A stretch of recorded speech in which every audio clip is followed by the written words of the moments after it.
ये गलत है। प्लीज अपनी उंगली बाहर निकालो। मैं तुम्हारी बहन हूँ। मैं आपको कितना शरीफ समझती थी, लेकिन भाई ने मेरी एक ना सुनी। और जो जो उसके मन में था वह सब उस रात भाई ने मेरे साथ किया।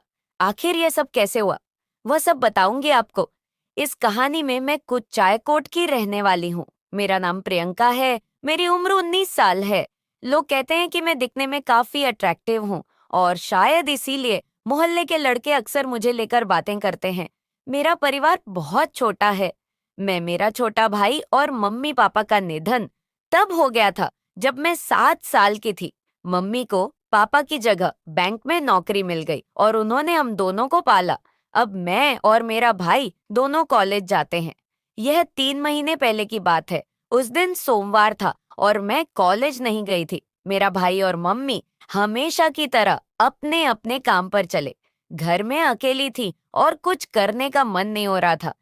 मुझे लगा जैसे कोई मेरे पास बैठा हुआ है। मुझे महसूस हुआ कि कोई धीरे धीरे अपनी उंगली से मुझे टच कर रहा है। पहले तो मुझे समझ ही नहीं आया कि यह क्या हो रहा है, लेकिन जैसे ही मैंने हल्के से अपनी आंखें खोली, मैं अंदर तक हिल गई।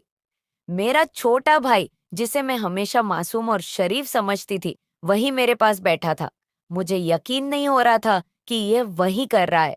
मेरा दिल बहुत तेज धड़कने लगा था और मुझे समझ नहीं आ रहा था कि मैं क्या करूं। कुछ भी कहने की हिम्मत नहीं जुटा पाई। मैं सोच रही थी कि वह ऐसा क्यों कर रहा है। क्या उसने कभी ऐसा कुछ सोचा भी था मेरे बारे में, या फिर ये सिर्फ एक गलती थी। उस पल मेरे मन में बहुत सारे ख्याल आ रहे थे। क्या मैं उसे माफ कर सकती हूँ? क्या यह एक ऐसी घटना है जिसे मैं नजरअंदाज कर सकती थी? लेकिन साथ ही मुझे ना जाने क्यों उस पल में गुस्सा नहीं आ रहा था, बल्कि उल्टा मैं उलझन में थी। शायद मेरी समझ में ही कुछ कमी थी, या फिर मैं उस पल में कुछ और सोच रही थी। कुछ समय बीत गया और मैं अभी भी सोने का नाटक कर रही थी। तभी अचानक महसूस हुआ कि भाई मुझे हल्के से जगाने की कोशिश कर रहा है। उसकी उंगलियां मेरे कंधे पर हल्के से छू रही थी, लेकिन मैंने अपनी आंखें नहीं खोली। मैं जानती थी कि मैं पूरी तरह से जाग रही हूँ, लेकिन वह शायद सोच रहा था कि मैं गहरी नींद में हूँ। धीरे धीरे उसकी हरकतें बढ़ने लगी। पहले जहां वह बस हल्का स्पर्श कर रहा था, अब उसकी हिम्मत और बढ़ने लगी थी। मैं समझ नहीं पा रही थी कि वह क्या कर रहा है या क्या करना चाहता है, लेकिन मैं चुपचाप देख रही थी। मेरे मन में कई सवाल उठ रहे थे। यह मासूम भाई अचानक इतना बदल कैसे गया? उसने ऐसा क्यों किया? मैं समझ नहीं पा रही थी कि वह मुझे नींद में क्या खिलाने की कोशिश कर रहा था। मेरे होंठ बंद थे, लेकिन फिर भी उसने कोशिश की कि मैं कुछ खा लूं। मैंने सोचते हुए जानबूझकर अपने होंठ थोड़े से खोल दिए। मैंने ऐसा महसूस कराया जैसे मैं नींद में हूं, और मेरे हट अपने आप ही खुल गए हैं। उस पल में मेरे अंदर एक अजीब सी घबराहट थी, लेकिन मैंने उसे जाहिर नहीं होने दिया। अचानक मेरे फोन की घंटी बजने लगी। उस आवाज से माहौल पूरी तरह बदल गया। भाई तुरंत डर गया और घबराकर दूर हट गया। वो इतनी तेजी से उठा कि मैं समझ गई उसके दिमाग में भी डर था कि कहीं मैं जाग ना जाऊं। मैंने फोन उठाया तो देखा वह मेरे बॉयफ्रेंड का कॉल था। इसको भी इसी समय कॉल करना था, मैंने मन ही मन सोचा। मैंने फोन उठाकर बड़ी मुश्किल से अपने बॉयफ्रेंड को समझाया कि मैं घर के काम में बिजी हूँ। उसका मूड भी शायद कुछ और बातें करने का था, लेकिन मैंने जल्दी से कॉल कट किया। अब मेरा ध्यान फिर से भाई की तरफ था, लेकिन वह कमरे में चला गया और मैं सोचने लगी, क्या मैं उससे इस बारे में बात करूं या इसे अनदेखा कर दूं। बहुत देर तक मैं अपने विचारों में उलझी रही। मैंने सोचा कि अगर मैं इस पर कुछ नहीं कहूंगी तो शायद यह घटना फिर से हो सकती है, लेकिन अगर मैं उसे कुछ कहती हूँ तो हमारे बीच का रिश्ता हमेशा के लिए बदल जाएगा। फिर मुझसे और रहा नहीं गया। मेरे मन में उथल पुथल मची हुई थी और मैं भाई से बात किए बिना खुद को रोक नहीं पा रही थी। उसके कमरे की तरफ बढ़ी। भाई का अलग कमरा है जहां वह अक्सर जाकर पढ़ाई या कुछ और करता है।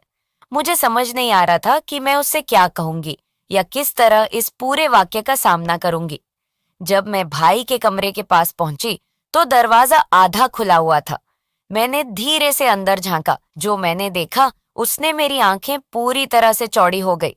भाई बेड पर लेटा हुआ था और वह अपने हाथों से कुछ ऐसा कर रहा था जिसे मैं अब तक सिर्फ एक बच्चे की तरह देखती थी, वह ऐसा कर सकता है। मैंने कभी सोचा भी नहीं था।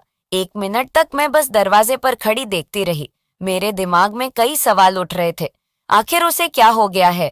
क्या वह सच में ऐसा कर रहा है या फिर मैं किसी भ्रम में हूँ? मैंने खुद को शांत करने की कोशिश की, लेकिन मेरी आंखें उसी पर टिकी हुई थी। मुझे पता था कि मुझे कुछ करना चाहिए, कुछ कहना चाहिए, लेकिन मेरे अंदर से आवाज नहीं निकल रही थी। मैं जिस भाई को अब तक मासूम समझती थी, वह मेरे सामने बिल्कुल अलग रूप में था।